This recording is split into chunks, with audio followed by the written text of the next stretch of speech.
자, 이번 시간에는 순열이랑 중복순열에 대해서 알아볼 텐데, 일단 위에 써놨듯이, 정의에 대해서 써놨듯이 서로 다른 엥겔을 중복을 허락하거나 혹은 허락하지 않고 일렬로 나열하는 경우의 수예요. 그럼 예를 들면 어떤 게 있냐면, 사람으로 치면 주로 이제 순열이에요. 왜냐면 중복해서 뽑을 수가 없으니까. 예를 들어서, 어, 머코치, 임코치, 그 다음에 또 누구 있지? 광코치, 그 다음 꿀코치. 뭐 이렇게 있다고 칩시다.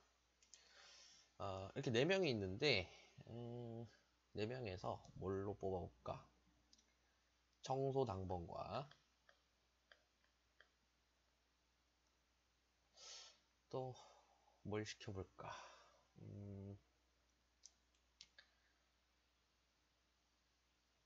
되게 굳은 일이 뭐가 있을까? 화장실 청소 합시다.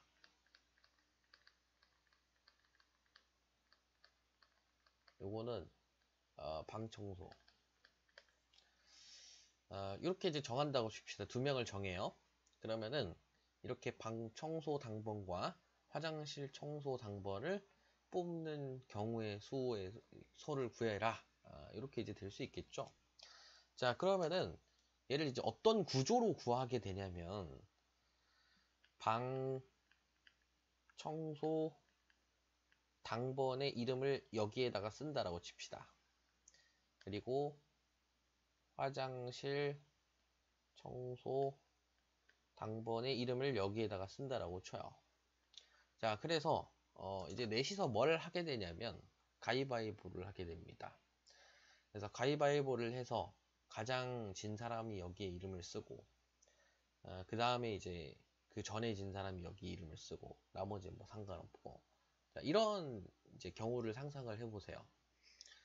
자, 그러면은 여기에 뭐 모코치가 오고, 여기 임코치가 오고, 모코치가 오고, 광코치가 오고, 모코치가 오고, 꿀코치가 오고, 꿀코치가 오고, 모코치가 오고, 뭐 이런 다양한 경우의 수도 있을 거란 말이에요. 그럼 이 경우의 수를 어떻게 하면 좀 편하게 구할 수 있을까? 이게 순열이야. 자, 이거를 이제 어떻게 구할 거냐면, 뭐, 저는 이제 관람하고 있으니까, 저의 입장에서, 방청소 당번이 될 수 있는 경우는, 어쨌든 4명이 다 될 수 있잖아. 그럼 뭐가 올 수도 있고, 임이 올 수도 있고, 광이 올 수도 있고, 꿀이 올 수도 있어요. 자, 근데 굉장히, 다행스럽게도, 광코치님이 방청소 당번에 당첨이 됐다라고 칩시다. 그럼 이제 끝났어. 이제 4가지의 경우의 수는 다 끝난 거야. 그냥 광코치가 되고 끝났어. 그럼 이제 광코치가 되고 나서는 이 자리에 누가 올 수 있냐면 뭐, 임, 꿀 이렇게 올 수 있어요. 그쵸? 자, 그래서 이 2가지의 경우를 곱하면 이제 총 경우의 수가 나올 수 있다라는 게 이제 순열입니다. 그래서 4 곱하기 3 하면 끝나죠. 총 12가지의 경우의 수가 나올 수 있다. 이렇게 되는 거고, 실제로 얘를 좀 수영도로 그려본다라고 치면은 뭐일 때 임, 광, 꿀 이렇게 될 수 있고, 여기가 임일 때 뭐, 광, 꿀 이렇게 될 수 있고요. 그치? 그 다음에 각각 또 광, 꿀이 제일 앞에 온다라고 했을 때 3개씩 나오겠죠. 그쵸? 자기 아닌 사람 3명씩. 이렇게 해서 이제 4개에 각각의 3개가 달려있다. 라는 구조로 4 곱하기 3을 이해해 주셔도 됩니다. 됐죠? 자, 요게 이제 순열이에요. 요게 순열인데, 순열을 어떻게 표현하냐면, 지금 4명 중에 2명을 뽑았죠. 그것도 순서가 정해져 있는 상태에서 뽑았습니다. 그러니까 순서가 정해졌다라는 의미는 정말 말 그대로 너는 앞에 서고 너는 뒤에서 이런 것만 순서가 아니라 방 청소 당번이 정해져 있고 화장실 청소 당번이 정해져 있으면 이 자체가 순서예요. 그러니까 규칙이라는 거지, 어떤. order. 그렇죠? 이게 그런 의미들을 다 담고 있잖아요. 그렇죠? 이런 것들이 정해져 있는 상태에서 뽑는 게 순열이라는 거야. 그러니까 뭐 사실 화장실 청소 당번을 앞에도 써도 됐죠. 그렇죠?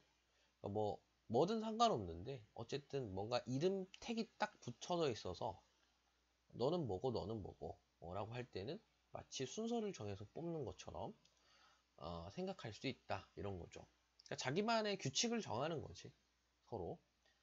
뭐 예를 들어서 달리기를 해서 제일 꼴찌랑 그 전 꼴찌가 각각 뭐 화장실 청소 당번, 방 청소 당번 하자, 이런 룰을 정하면 그 자체가 순서인 거예요. 그렇죠? 딱히 뭐 딱딱하게 너는 1번, 너는 2번, 너는 마지막, 나는 뭐 마지막에 전, 이런 순서만이 순서가 아니라는 거죠. 그렇죠? 그렇게 해서 이제 순열에 대한 얘기를 할 수 있을 것 같고, 순열을 그래서 어떻게 표현을 하느냐, 4명 중에 2명을 뽑는다 라고 하면은 이런 식으로 표현합니다. 4P2 이렇게 표현해요. P는 제목에서 알다시피 permutation의 약자고, 저도 이 P의 원래 의미를 찾아보기 전까지는 저 단어가 뭔지도 몰랐어요. 어렸을 때겠지, 그러니까 물론 뭐 이렇게 흔한 단어는 아닌 것 같고요. 지금 뭐 순열에서 다루는 거 이외에는 거의 들어본 적이 없으니까 모르셔도 되고요. 어쨌든 P가 어떤 문자에서 따온 거다, 순열과 관련이 있다, 이 정도만 기억을 해주시면 돼요. 요 자리는 우리가 뽑는 서로 다른 n개 할 때 그 자리고, 요 자리는 우리가 이제 중복을 허락하지 않고 알개를 뽑는다라고 했을 때 그 알개의 자리죠. 일반화시켜서 표현하면 이렇게 표현할 수 있습니다. 자, 그리고 수저를 얘기하기 전에 꼭 하나 얘기하고 가야 되는 게 있는데, 바로 이제 팩토리얼, 계승이에요. 계승. 팩토리얼. 계승이 뭐냐면, 예를 들어서 이렇게 쓰는데 느낌표예요.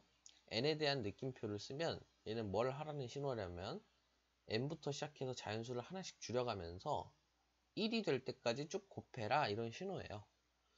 근데 이 설명을 좀 주로 잘 안 하고 넘어가는 경향이 있어서 이거를 꼭 설명을 해줘야 되는데, 그래서 좀 얘기를 해주고, 요게 왜 중요하냐면 순열이랑 이제 뒤에 나오는 조합의 그 식에 이 계승이 쓰여요. 그렇기 때문에 꼭 알고 있어야 됩니다.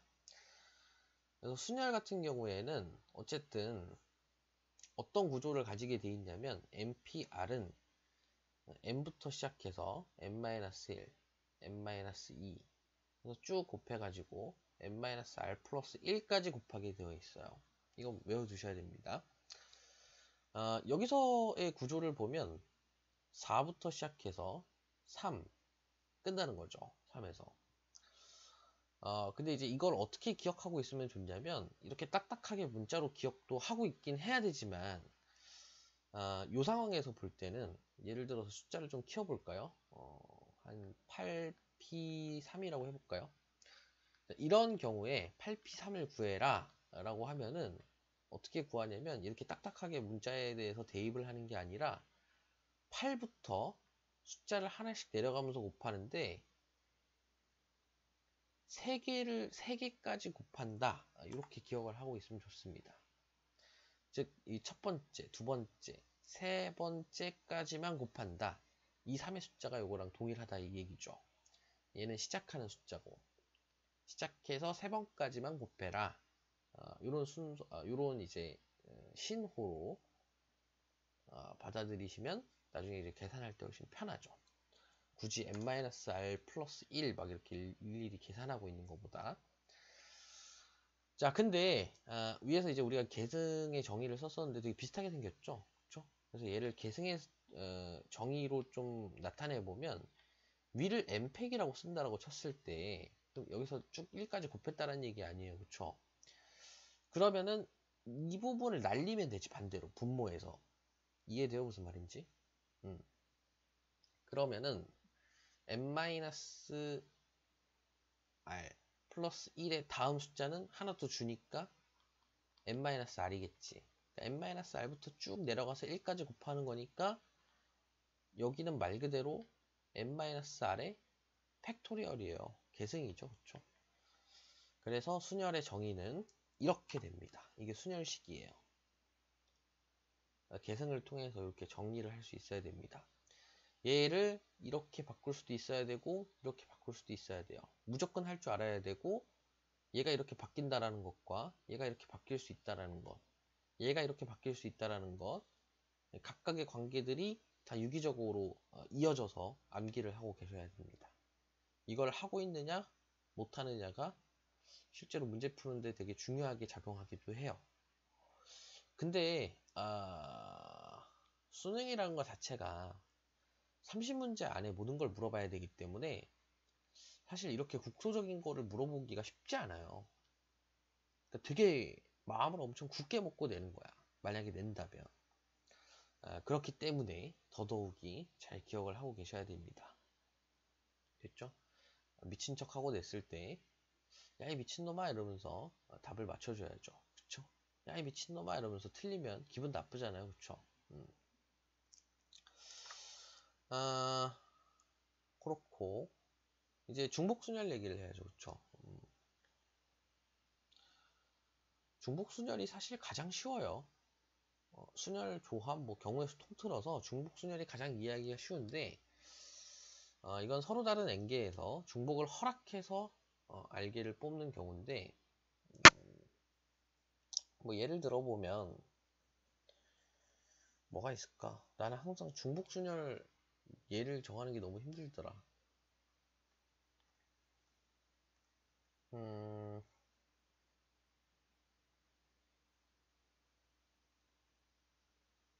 그냥 좀 뭐 일상생활의 예보다는 좀 인위적인 예를 들게요. 좀 너무 힘들어 중복순열 예를 드는 게 1, 2, 3, 4라는 숫자가 있다고 했을 때 얘를 중복을 허락해서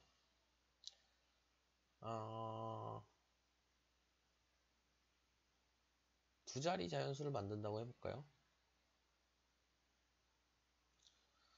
두 자리 자연수를 만든다라고 하면은 두 자리 10의 자리의 자리 그리고 1의 자리의 자리가 있을 거예요.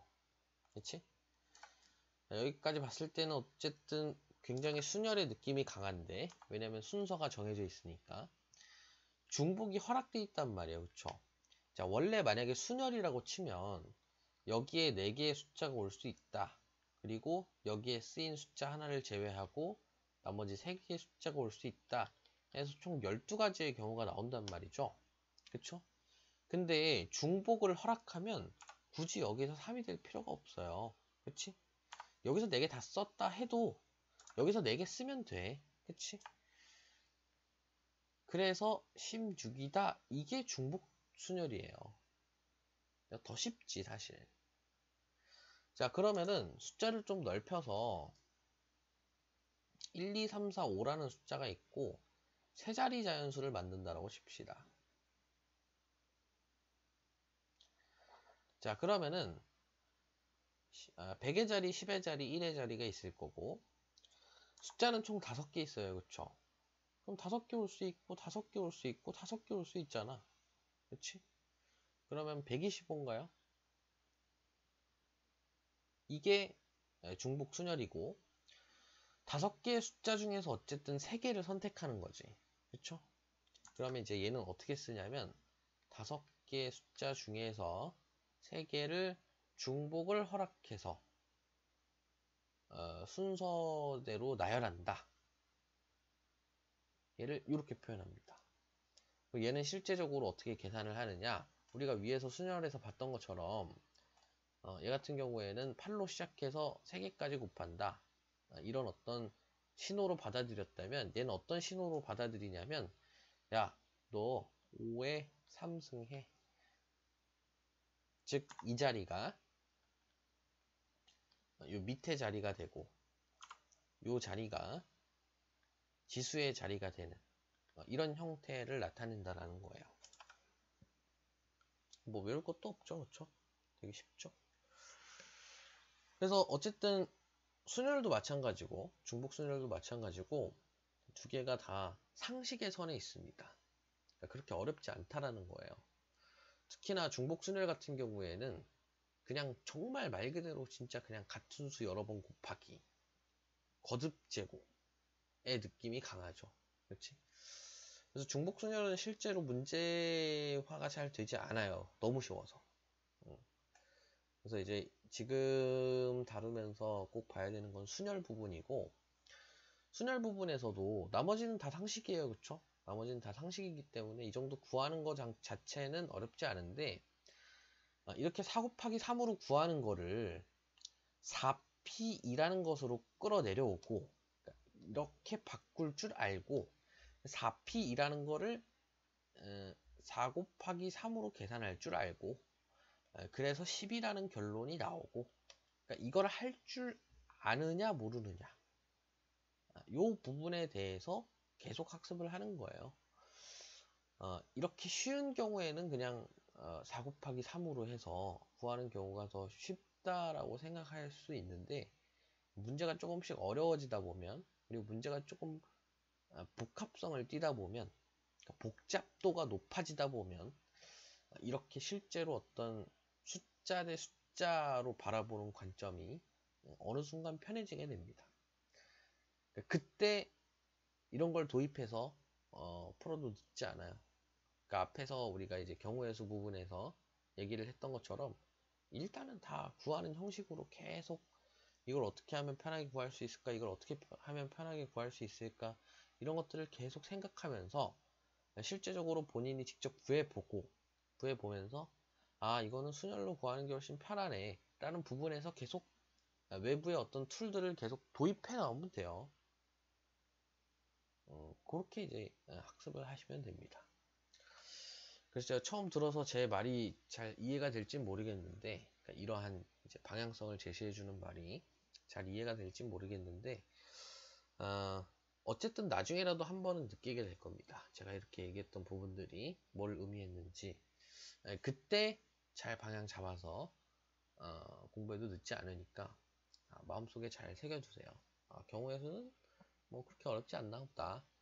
그리고 공식은 되게 제한적으로 좀 필요하다 싶을 때 쓰는 거구나. 그냥 막 이건 무슨 공식을 쓸까? 이건 무슨 공식이 쓰인 걸까?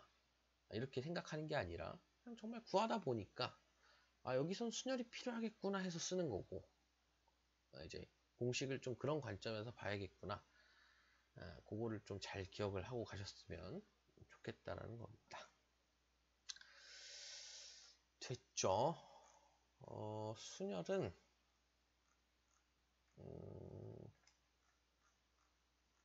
여기까지 얘기하면 될 것 같습니다. 여기까지 하죠.